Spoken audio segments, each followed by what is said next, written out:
পুরা dead body last truck Punjab truck ধরছে ইসলামনগর আটকাইছে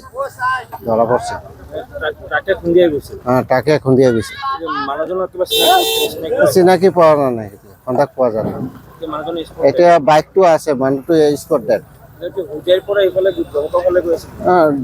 লীলবাগান ফালে গৈ আছে তেতিয়া মানে পিছফালৰ পৰা গাড়ী পিছফালৰ পৰা খুন্দিয়াই গৈছে একেবাৰে ডেড বডি এইয়া ইয়াতে হা এইটো জায়গা এই ইছলামনগৰ ডিঙৰু পাৰ বুলি কয় যিকোনো খবৰৰ বাবে যোগাযোগ কৰক আমাৰ এই নম্বৰত 9181 307 2221